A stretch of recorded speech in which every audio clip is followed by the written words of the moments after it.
Now to Syria. Face-to-face talks between the Assad regime and the opposition are underway in Geneva again. The first round, just a few weeks ago, yielded no progress on the key issue of ending the war and getting a political transition that inevitably will see an end to Assad's rule.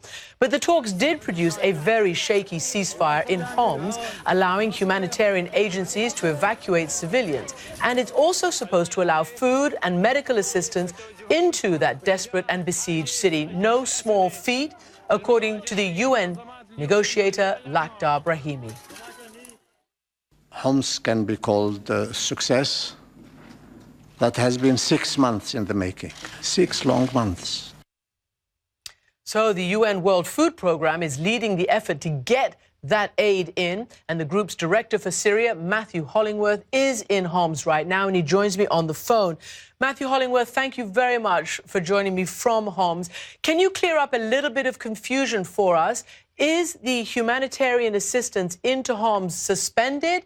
Do you think it will start again anytime soon? It's certainly not suspended. We've had one day of a pause today to regroup and plan the following days. So far, we've managed to get enough food and medical assistance into Old Homs for around 1,500 people for 1 month. We're going back tomorrow to put some more assistance back in, and we will be again trying to evacuate personnel, people who really want to get out. Describe for me what you and your colleagues saw as you went basically house to house in Old Homs to find people and to try to help them. We spent 8 hours in Homs 2 days ago or 2 nights ago. What we saw was certainly not house to house. There's not a single building left in the old city of Homs, which as a structure hasn't been affected by. Can you hear me, Matthew? Yes. Carry on. Yeah. In terms of what we're seeing inside the city, nobody is living a normal life today. Nobody is able to actually feed themselves, feed their children, feed their families with anything but the weeds, the grass that they can pick on the sides of the curb, and what little that they can eke out from what they've saved over time. So we're seeing on our screen, as you're talking, really a mass exodus. All those people who want to get out are trying to get out. And you're describing primitive conditions, weeds and grass, and you've talked about tunnels. I even heard you describe it as looking like sort of Stalingrad might have done at the height of the war, of World War II. And what are kids, when you offer them, I don't know, some fresh food or levels of deprivation such as this? You've got people who are, as you say, they're living in tunnels, they're living in basements of apartment buildings which are otherwise destroyed, basements of shopping centres.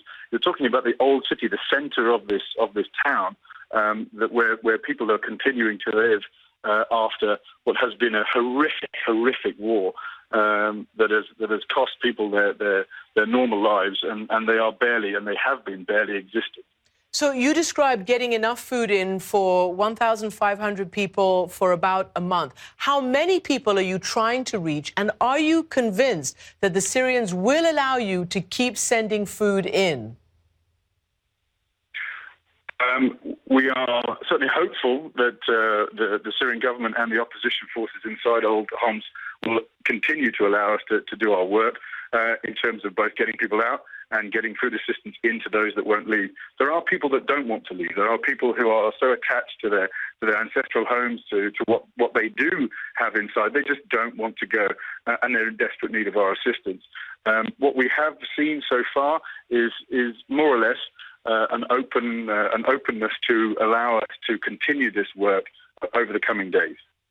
And finally, you know, a lot of this reminds me of what we all saw in Bosnia, besieged towns and cities, people desperate to get out, people desperate to get aid in. One obviously worries about those who remain, depending on what sort of ages they are, that once they get all the sort of women and children out, there could be an offensive against those who remain.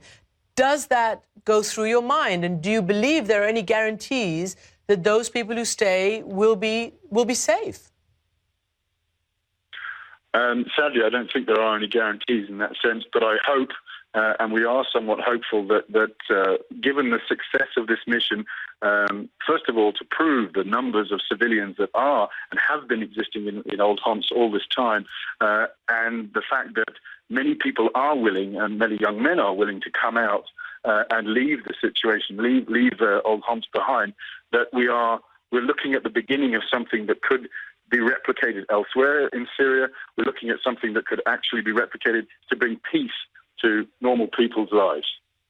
Matthew Hollingworth of the WFP, thank you so much for joining us with that explanation from Homs.